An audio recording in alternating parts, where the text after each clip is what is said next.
Bonjour à tous. Attention sur les routes ce matin, du givre localisé et des plaques de verglas possibles sur la chaussée.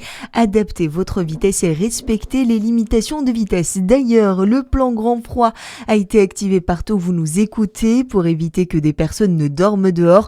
Le dispositif zéro refus est mis en place. Toute demande d'hébergement via le 115 recevra une réponse positive. Des places supplémentaires ont été ouvertes et les maraudes vont intensifier leur tournée. Sur l'ensemble des départements, les autorités sanitaires renforcent leur vigilance face à la grippe aviaire. Un premier foyer a été confirmé la semaine dernière dans le Jura, avec des conséquences concrètes pour les éleveurs comme pour les particuliers. Une zone réglementée est désormais en place et plusieurs activités sont temporairement encadrées. Les précisions de Zachary Bro. Oui, le virus a été détecté sur 6 cygnes retrouvés morts près d'un étang situé entre Aumont et Houssières. En réaction, la préfecture a mis en place une zone réglementée qui concerne 26 communes alentour. Dans ce périmètre, les volailles doivent être confinées ou protégées sous des filets et les déplacements sont strictement limités avec une autorisation préalable de l'État.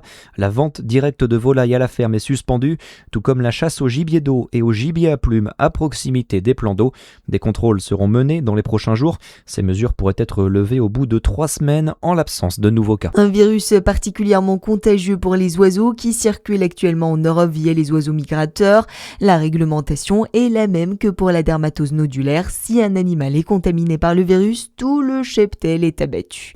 Dans le reste de l'actualité, une enquête ouverte à Paris après la découverte du corps sans vie d'un homme. La victime, née au Sénégal et âgée de 72 ans, a été retrouvée dans le 17e arrondissement dimanche. Selon les informations de BFM TV, cet homme pourrait être mort de froid, son corps ne portant aucune trace suspecte de violence. Il bénéficiait d'une chambre dans un foyer Emmaüs à proximité, mais ne s'y est pas rendu la veille de sa mort. Le préfet de Mayotte, François-Xavier Bieuville, a été pris pour cible à son domicile. Un homme muni d'une barre de fer aurait tenté de s'y introduire dans la nuit de dimanche à lundi. Le suspect, présenté comme menaçant, a été rapidement interpellé et placé en garde à vue. Faites un don, même pendant les fêtes. À Dijon, la maison du don, rue du Stade, accueille les donneurs pendant les fêtes. Si vous avez entre 18 et 70 ans et pesez plus de 50 kilos, vous pouvez donner sang, plasma ou plaquettes. Prenez rendez-vous en ligne sur dondesang.fr ou via l'application. Un petit geste qui peut changer beaucoup de vies. Et puis, le Nouvel An se plonge dans la Saône. L'Aspreno vous invite à participer ce jeudi matin à la descente annuelle de la Saône pour célébrer 2026.